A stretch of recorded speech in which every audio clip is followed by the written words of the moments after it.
Hello and welcome to video log number 3, the last video blog from our trip with McKay Photography Academy to Montana. That's right. And we're not in Montana, as you No. should be able to tell. We're not inside a hotel room. We're back in our studio. And we thought about making one on that last day, but we had just been going.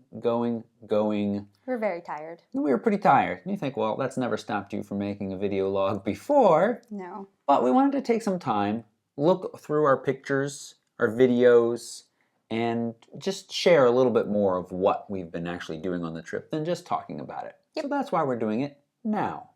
Yes. That's right. And we've got a couple different things to cover. Did you want to say anything more before we Nope. get started? Okay. A couple of things, little things that I wanted to mention. You know, after being out and shooting in the real world for a week, it's always kind of fun to like, what do I feel is important to me? What gear am I using? One thing that I like, being a nerd, is making sure that my images are geotagged, which for those who don't know, that basically means you write in the location data of where the image was taken. The 7D Mark II has that GPS built in. I used it on the trip, found it to be very useful. The information is just right in there.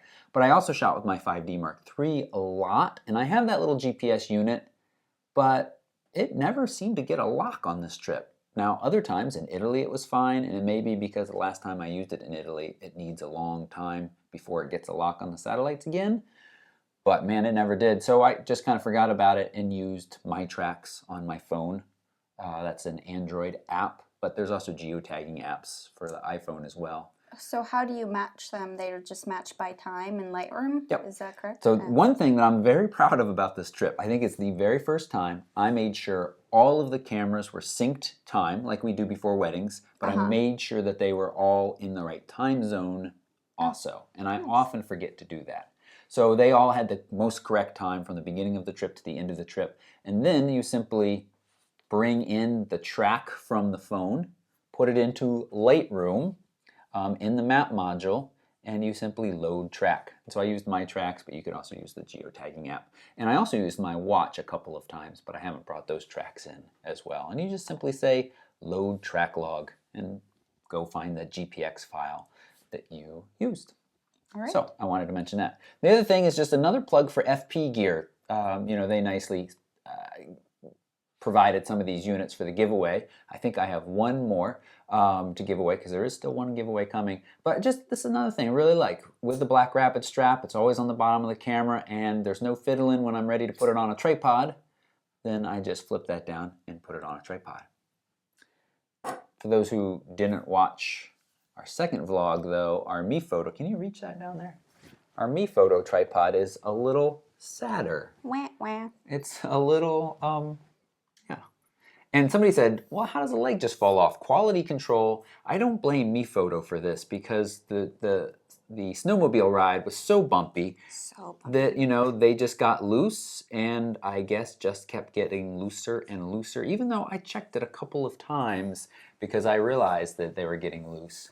Also lost the little panning knob. It just unscrewed all the way. Some folks have asked, what am I going to do?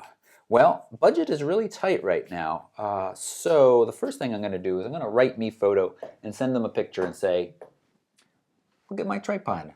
Got any spare parts laying around you can send me? An extra leg? I don't even care if it's still red. It'd be kind of fun if it was different color. And a panning knob. And I'll see what they say. I haven't done that yet, but I plan to. And if that doesn't come through or they say, sure, a leg is $120, which is basically the same price as a tripod, I'll probably just make do with the video tripod for now, but I really do love the portability of this. Some people have asked, this is not the model that turns into a monopod, so it really, and without that panning screw, I could probably get a screw at the hardware store to lock that down. But without that, it spins kind of freely, so it's not a whole lot of use right now. Okay. Next thing I wanted to say is one of the things that David and Allie recommend in their tour packet when you go on these trips is to bring a backup body. Yes. And I don't know if you remember from our Italy trip, my camera went along with me but was suffering from some water damage. And but you nicely had yours, so I basically had a backup because you didn't shoot a whole lot with your 5D Mark III. So on the Italy trip, one person, me, had a camera fail. On this trip, we had 2 people whose Was it camera 2 failed. people? Gus and Oh, that's Kate. right. Yep. Yep, that's right. So it is, when you're going on what is basically a trip of a lifetime, or at least an incredible experience, you want to make sure that you have a backup body. This is a great time to rent or bring along an older body if you have one, or borrow from a friend and say, it's going to stay in the bag unless something bad happens to my camera. Because luckily, there were backup cameras available for people where they had brought their own. But in one case, the 70D went into a firmware upgrade screen that we could not get out of even after talking to a Canon representative. Yep. And in the other one, it just stopped working. Went dead. No life. That was a 5D Mark III. An older 5D Mark III. So I think that's important. I just wanted to stress that when you're going out for really important events, experiences, bring a backup body along. I also have written down, talk about big zooms, but all I'm going to say is that just in a day or 2, my big zoom video will be out, or big telephoto to be technically correct, because there was one prime in there and they're not all zooms. All right. Alrighty. Now, can I turn it over to you and talk a little bit about shooting video on the GH4, because you did a lot of that on this trip. I did. Yeah. And I know that you set up a couple different modes, custom modes in the GH4. At the very end. At the very end. It's a big learning experience. What were some of your big takeaways from this? Well, one of the big takeaways was bring a video tripod. I think that was really huge. I try to use some of the some zoom lenses just to get close in some places, and it was really, really challenging to get a still, not a photo, but a still video shot. It's really hard to get rid of handshake and to stabilize a lens and a camera while taking video. So I think that a video tripod would have helped tremendously just to set up the shots. I mean, it took me way longer to set up the shot than it did to capture some clips, right. Just because there would be just so much adjusting that I'd have to do. And we had, for the most part, a really flimsy little tripod. It's not flimsy, but it's by no means a video tripod, and it's not really a real tripod. It's really small and very lightweight. Don't be talking bad about my Me photo. Well, you were pretty grumpy about it. Let me ask you, would a monopod been okay? I don't know that a monopod would have been okay. Maybe one of the monopods that have the little feet. The little feet, yeah. Because you need stabilization, and then you need easy control with a nice fluid pan head. Not even just a pan, but just to adjust the tilt and the angle and all of that. So that would have been really, really nice. So lesson learned, we will be bringing along a full video tripod when we want to do video out in the field in the future. Yeah. Okay, good. Yes.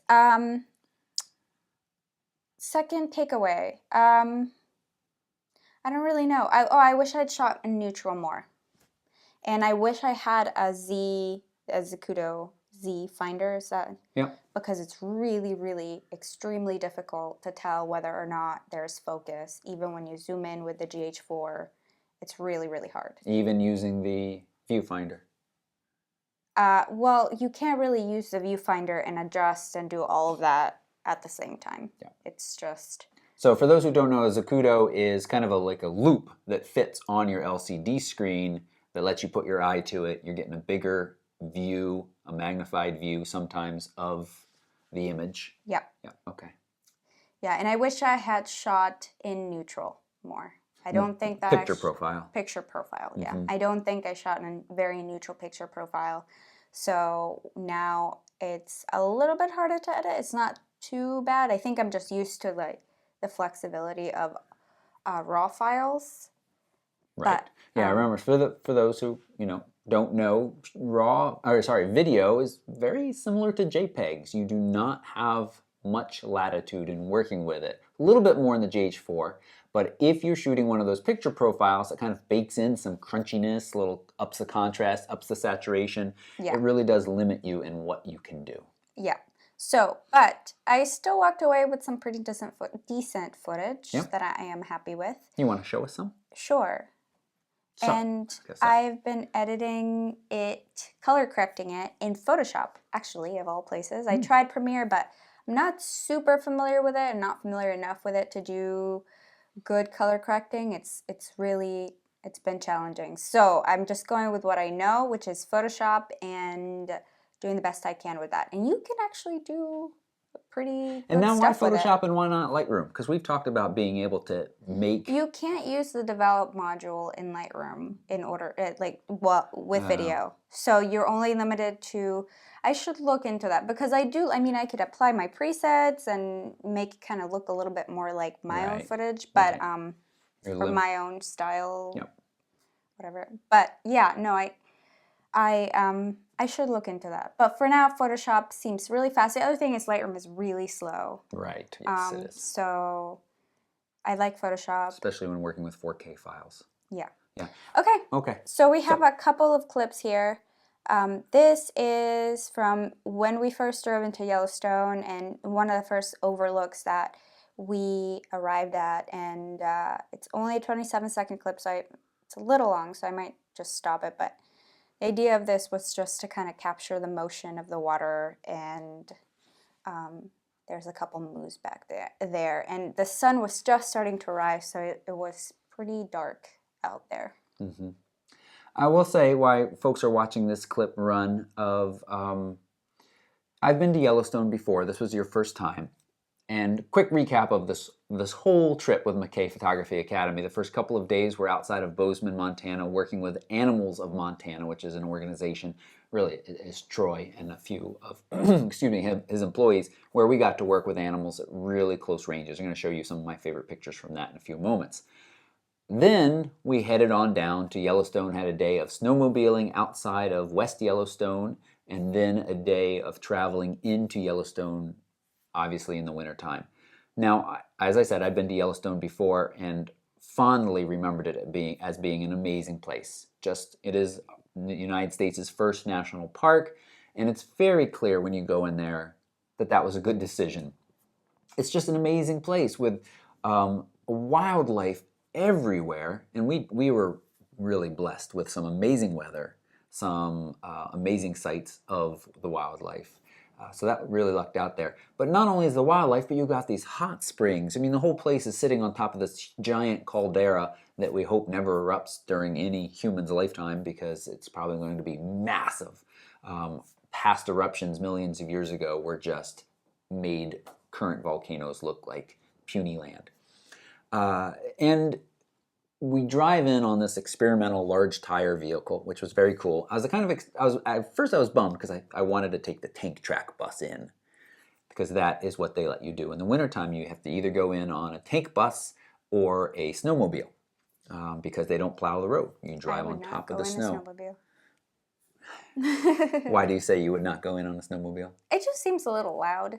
I don't know. Yeah, the snowmobiles are loud. Anyway, but this is a new thing that they're experimenting with, using these giant dune buggy wheels on buses instead of the tank treads.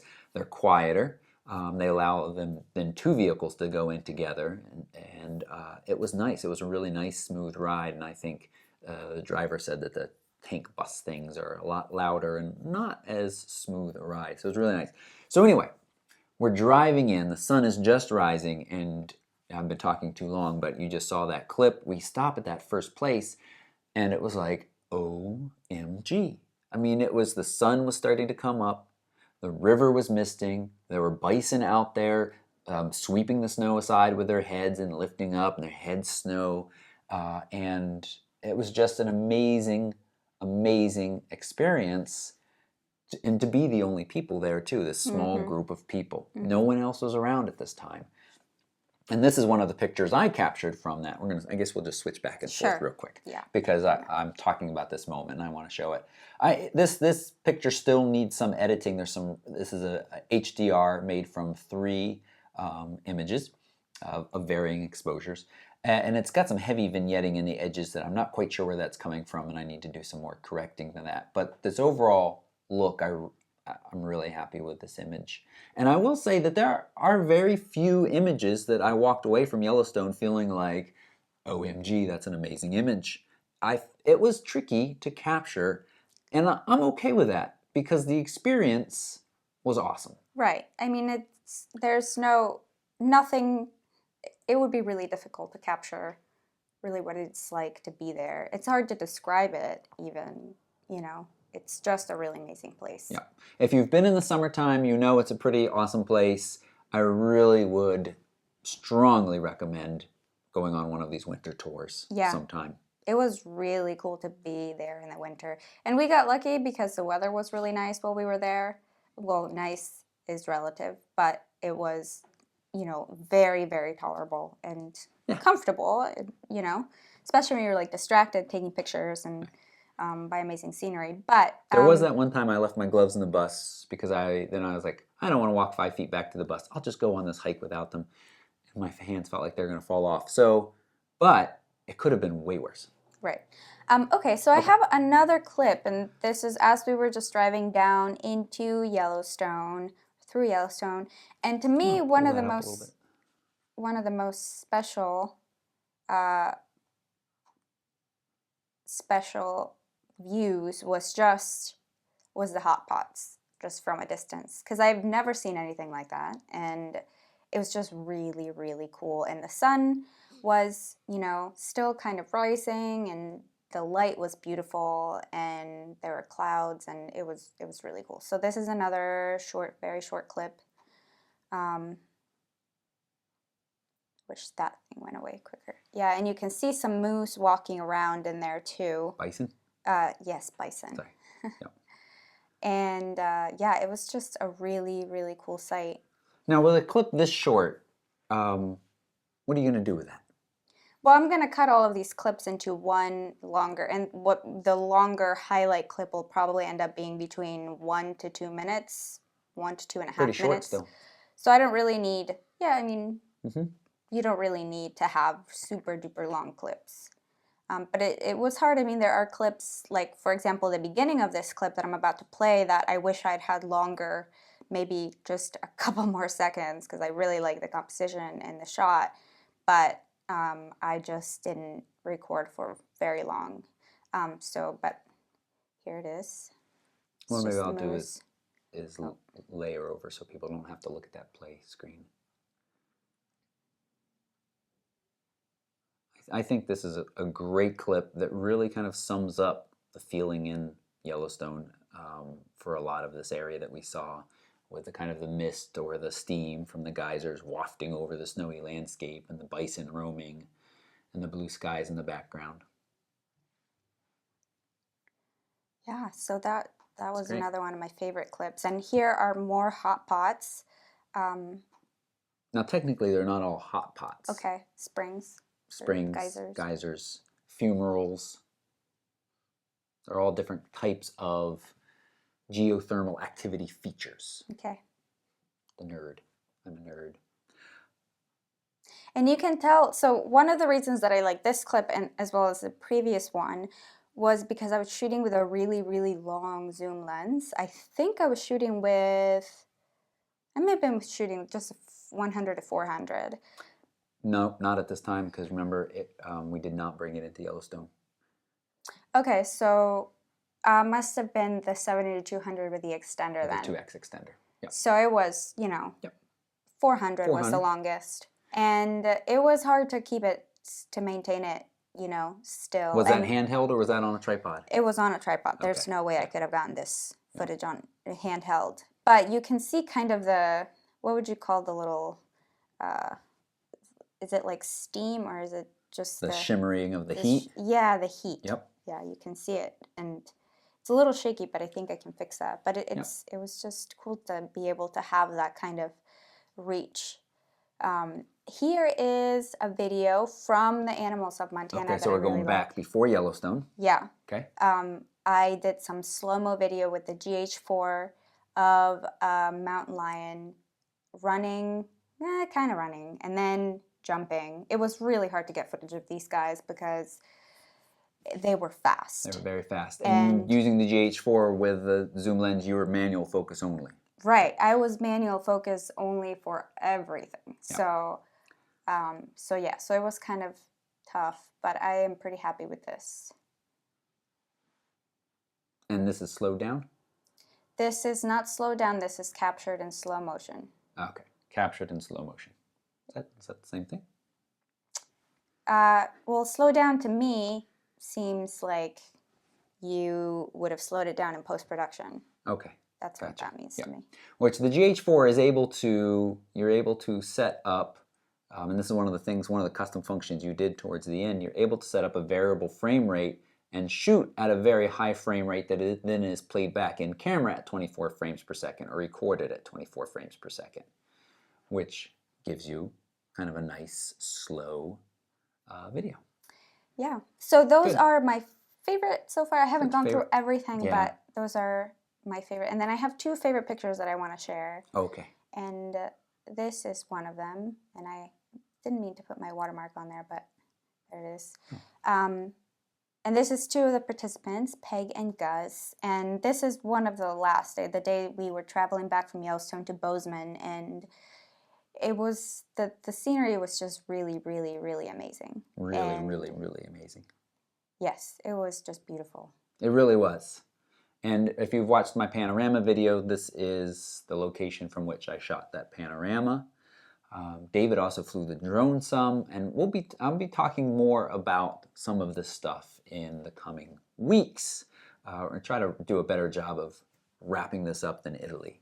I don't think we ever took time to show folks our favorite Italy pictures. We should probably still do that. We can still do that. Okay, so that was one of my pictures, and then, I am kind of unprepared and didn't download this. Well, why don't I show a few of my favorites while you Okay. Are working on that. So this is for the whole trip. Well, let me start with Yellowstone. So I showed you this picture already. And then, as I said, Yellowstone it's, I think, really difficult to kind of capture, and Christina's videos do a nice job with the motion, and I shot some video too, but I want to just show you pictures. This is one of those mud pot areas, so you've got all of this different kinds of bubbling mud, and actually one of my favorite little features here is this tiny little volcano thing looking out here, puffing steam out. And it was a little smelly, but what I really like here is the textures and the green moss with just a little bits of snow on it, because it's all around this warm mud, and then the browns and the rich kind of hues of the mud. I like that. And you know, there's a boardwalk in the background, so you get the sense that it isn't this completely natural and wild place. And you even have some kind of cement thing from long ago. They put all kinds of different things up at different history and time of the places, hotels and pumps and things like that that drew from the hot water. But I like the colors here in this. I shot a lot of panoramas in Yellowstone because I think it's really difficult. I'm saying this a lot, but I think it's really difficult to kind of capture the idea from just one geyser or something. What's really amazing is looking out across the landscape and seeing all of these different features, or in this case, it's kind of like little bits of steam here and there. And then this was this jewel geyser, I think, here in the center that I have some pictures of it erupting as well. I'm going to be building a Lightroom mobile collection, sharing it out on the web for Patreon supporters. Those supporters have already seen my favorite animal pictures with all of the metadata there for folks to kind of digest, and I'll be putting that up as some more of these pictures up as well. Here's another scene. This was very close to where I shot that last one. Again, this is a panorama of about 5 images. And in my panorama video, I showed putting together landscape orientation. And a lot of people reminded me that portrait is better in a lot of cases for shooting, because you just get more data, you get a nicer ratio. Mm-hmm. And I did shoot many more panoramas in portrait mode. I just happened to show the one landscape one. But again, another place where you could see some steam rising and the river bending around. And, you know, I don't think this is an amazing picture, but I think it does a nice job of showing a little bit more about what we saw there. Now let's go back to the Animals of Montana portion of the trip and just show you a couple of my favorites. This, I believe, was with the 7D Mark II, which I mentioned just focuses really, really quickly. And was really happy with it. Paired with a Canon 100-400, they were just focusing. It was sweet. It was a sweet combination to use. And here's a wolf running basically right at me, and captured in great detail. and I'm just really happy with the way this looks. We got He looks so happy. good detail. He was quite happy to be running around in the snow. And then this, many people, if you follow me on Instagram, which is always fun, I love folks who follow me. And I'll say this too, if you interact with me on Instagram, I am much more likely to check out your pictures and follow you and like stuff that you're posting. So keep that in mind. This is Mekong, the snow leopard, and an amazing creature. And this was not something the trainer asked him to do. He just flopped down in the snow, being a snow leopard in the snow, and I happened to be at the right place, and he happened to just look at me while he was doing it, and I captured this. I believe this was with the 5D Mark III and the 100 to 400. I could tell you if I went over to the library for sure. And it is the 5D Mark III. And then you showed a running picture of the running cougar or mountain lion. They are basically the same thing. And they had two platforms. They had them jumping back and forth. And what I love, this is a good picture. It was tricky conditions, the lighting, and there was a lot of distracting objects in the background. But you could get low and really kind of capture him jumping from one platform to the other. And again, 100 to 400. This is with the 7D Mark II and the 100 to 400. This was pre-focused though, because it wasn't fun to try to focus and shoot as they jumped from one to the other because it was very quick. And then we got to spend some time with a bobcat named Bob. Bob the bobcat. And I've got a couple different pictures of Bob that I really like. This one I think is fun though because he's down behind the snowbank and it kind of creates this little peekaboo type scene, if we want to say that. And we all love optic permanence. So, okay. And so I like this a lot. It could be warmed up. Some of these have not been completely edited. Some have. In the case of Mekong here, I'm just going to hit the slash key so you can, that doesn't work. It only works in develop module. The slash key so you can see the before and after. And so here's before, a little duller, his face is a little bit more lost in shadows, especially the underside. And if you can see down here is a little weed sticking up. This was all done in Lightroom. I didn't go over to Photoshop for any of this.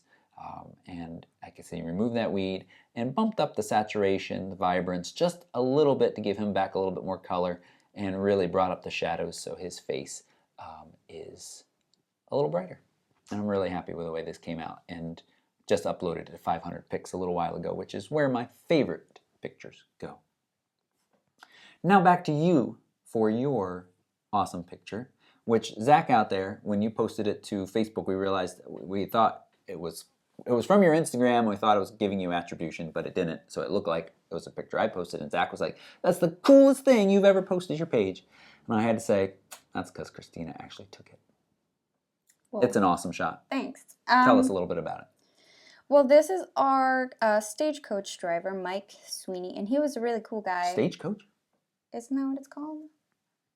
He called it stagecoach. Well, that's because he was being old-timey. Oh. He was being in the old-timey. It was a bus. Well, it works. He was our bus driver. Okay, whatever. Okay. And he was a really cool guy. He knew a lot about American history, especially in the Midwest. And when we were driving around, he knew just a lot about everything that we were driving through. And it just gave context to all the places that we visited. And it was really nice to know a little bit of, what had happened there, why some of the things that we saw were named a certain way. And it was just really cool. Mm-hmm. And he apparently is a popular thing that people take pictures of him. And I did want to take a picture of him because he was, he's a cool dude. So we were in this ghost town, and it really was a ghost town because everything was closed. He went around and some people took pictures of him, and then I grabbed him for a couple of seconds. And then I snapped this shot of him, which I'm pretty happy about. And I was pretty lucky because he is just he's very natural and he was, very comfortable in front of the camera. So I didn't really have to do much to get him to relax. So I was pretty happy with this. And I was looking for this particular light, so it was backlit, and I had them stand at the edge of a shadow just to get a little bit of hair light on him, but not so much that it would blow out key parts of, his face and expression. And we have a little bit of, an old building in the back. And yeah, I was just really happy with it. Yep, that's a nice shot. And I have a shot of him too with a slightly wider lens, and I'm happy with it. It's not at that level. That's a great photo. Thank but you. I am happy with it. Yeah, and we're going to be talking more about picking portrait locations in the near future to help with lighting and things like this. Yeah. So I think we can wrap this up with our final thoughts of this trip. You've heard us say amazing, really, really, really amazing. There's, it's an experience, and you hurt my feelings a little bit because towards the end of the trip, you were like, Italy was pretty special, but this trip, and I'm thinking to myself, I proposed in Italy. It better be pretty special, but you're about to say that this trip is even better. Well, there's animals and a baby lion. Engagement is trumped by baby lions. Okay, Well, that's not what I'm saying. He was adorable, that baby lion. You think. I'm just being funny. I know, but you think, you go to Europe and go to the coast of Italy and you drive down and you experience all these amazing cultural things, and then, and then you go to Montana and you see Yellowstone, which is really cool. But I guess my expectations were not as, I don't know. I mean, I was really, really looking forward to seeing Yellowstone and the animals, but I didn't expect to be so blown away by all the experiences we had. So it was Right. really cool. And it wasn't just the experiences. Well, I mean, this is one of the things why, I've always kind of not been one for group trips because we like to do our own thing. But again and again, on the Italy trip, it's very clear, and on this Montana trip, it's very clear that there's a lot of value in going on these trips because David and co have, found these people, these characters like Sweeney, who knows. I mean, it's so much more fun to be driving down the road and hear all about the history of those mountains over there than it is to be driving down the road and being like, oh, that's pretty. I wonder, I could read on Wikipedia, but It's not the same. it's not the same. And so between the animals and the scenery and the people, not only the people leading the trip, which we know and love, but the other participants on the trip. Mm-hmm. It's a fantastic time. It's a bonding experience, and we really enjoy it. It's great. We miss folks. Yeah. Yeah. It was just a really nice experience, and a few of you have been asking about what future trips we'll be on. Dave and I will be posting that information out soon. The big one is going back over the pond. Do we say that, over the pond? Over the pond. Isn't that slang for the Atlantic? Sure. Or is that just the English Channel? No, I think it's the No, Atlantic. it's yeah. the Atlantic. To Greece. Okay. So we're both going to Greece, and I Yes. believe there is still some room available. We'll be publishing out a video about that soon. Yep. Future domestic trips, maybe. And New Zealand, right? They've announced New Zealand. They have announced New Zealand. We're going to New Zealand. In about a year from now. Yeah. And there are spots left for that trip. Absolutely. I am so excited. New Zealand's been on my bucket list for a really long time. Right. So that should be pretty spectacular. And June, I don't believe that we'll participate in this, so that's a little sad for you all. But you can still have an amazing experience without us. Totally. They will be back, maybe. So sad for you all that we won't be there. They will be back with Animals of Montana for a special baby animals. How can you not be there? I know. Well, I gotta work. I got weddings. Weddings, I know. So they're going to be doing baby animals. I'm going to put a link down to the McKay Photography Academy stuff right down below this video. So you should go sign up for their newsletter. And of course, let them know that we sent you. But think about that trip. I believe that also is baby animals and then Yellowstone. I don't know the full details because, as I said, we're not going, so we haven't paid as much attention when he was talking. But I know that the pictures that came out of last year's baby animals, they got to hold and No, they didn't. They didn't get to hold? No. Oh. I thought, no, with the baby animals, like the baby porcupine, I think they got to hold that. Ooh. Isn't Yeah. that kind of dangerous? Not a baby. They're so soft. Really? They're not prickly? All right. I don't know. I know that I have seen some amazing pictures of adorably cute little animals. I mean, it was just amazing to be so close to so many of these animals. And I think that's it. That is it. So we would love to see you all on future trips. We really would. Yep. And I guess, well, we will be back this week with a regular podcast, Yep. Photo Mishmash. An image critique also. And I have videos coming out this week on the big zooms and some other topics as well that make it out this week. So stay tuned for those. Right. And which one of the McKay Academy trips would you be interested in going? If you could go to any one of them, which one would you go? Let us know in the comments. Go to their website and then find one that you think you might want to go to. Right. And let us know. And even with some of the trips that are full, they will run them again in a year or two. Yeah. Life moves fast, folks. So when you're thinking about these things that are 2 years out, it'll be here before you know it. Yes, it will. So, good? Good. Thank you. And as I said, thank you those who have become a Patreon supporter. Really appreciate it. And I will be publishing out additional clips images into that gallery very soon for those folks to take a look at in the metadata and the full resolution files as well. Thank you. If you haven't already pushed the thumbs up button on this video, give it a thumbs up, please. And if you're not a subscriber, hit that subscribe button. That really helps. And if you'd like to keep up with us when we're not on camera, on YouTube, follow our Instagrams and Twitter. I've just started using Twitter a little bit more, so my Twitter isn't that interesting. Neither is my Instagram. You sound like 1999. I just started using Twitter. Actually, no, it hasn't been around that long. Yeah, so you're going to tweet? Maybe. If people follow me. Okay. But you definitely do Instagram. I definitely do Instagram. Not as often as I do. No. But yours are always very good. So.